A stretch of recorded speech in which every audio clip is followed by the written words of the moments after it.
नमस्कार। यह तस्वीर किसी राजनीतिक रैली की नहीं है, किसी सड़क पर हो रहे विरोध प्रदर्शन की भी नहीं है।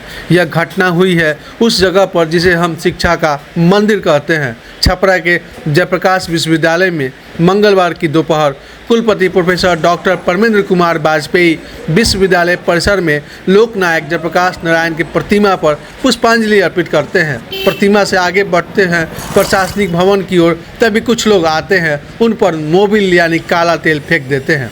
सवाल यह नहीं कि तेल किसने फेंका, सवाल यह है कि विश्वविद्यालय में आखिर ऐसा माहौल क्यों बन गया है।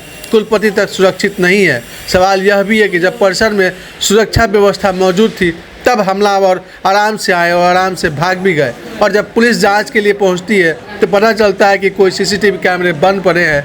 यानी विश्वविद्यालय में कैमरे भी है लेकिन देखने के लिए नहीं, सुरक्षा भी है लेकिन बचाने के लिए नहीं, और व्यवस्था भी है लेकिन काम करने के लिए नहीं। अब जरा इस घटना के पीछे की परतों को समझिए। जेपी यूनिवर्सिटी का नाम वर्षों से विवादों में रहा है।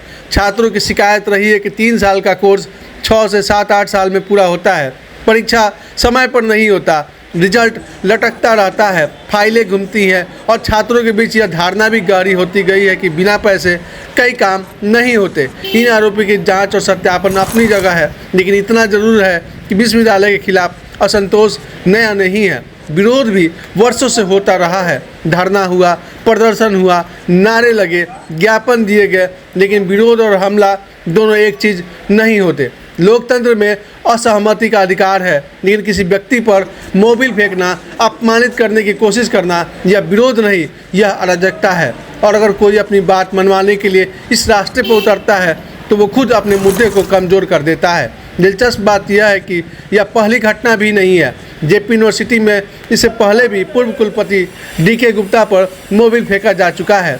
एक अन्य पूर्व कुलपति जितेंद्र सिंह पर जूता उछाला गया था। मतलब हर कुछ वर्षों में कुलपति बदलते हैं, चेहरे बदलते हैं, लेकिन घटनाएं नहीं बदलती। तो सवाल उठता है, क्या समस्या सिर्फ व्यक्ति में है या फिर व्यवस्था इतनी बीमार हो चुकी है कि हर नया कुलपति उसी गुस्से और अव्यवस्था का सामना करने को मजबूर है।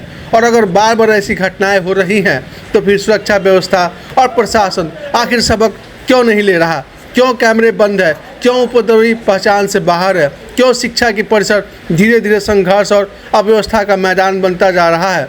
फिलहाल पुलिस जांच कर रही है, FIR की तैयारी है, दोषियों की तलाश जारी है। लेकिन इस घटना ने एक बार फिर यह सवाल खड़ा कर दिया है कि आखिर बिहार के विश्वविद्यालय में पढ़ाई ज़्यादा हो रही है या विवाद? जब कुलपति सुरक्षित नहीं है तो छात्र, शिक्षा और विश्वविद्यालय का भविष्य कितना सुरक्षित है? यह सवाल अब पूरे सिस्टम से जवाब मांग रहा है।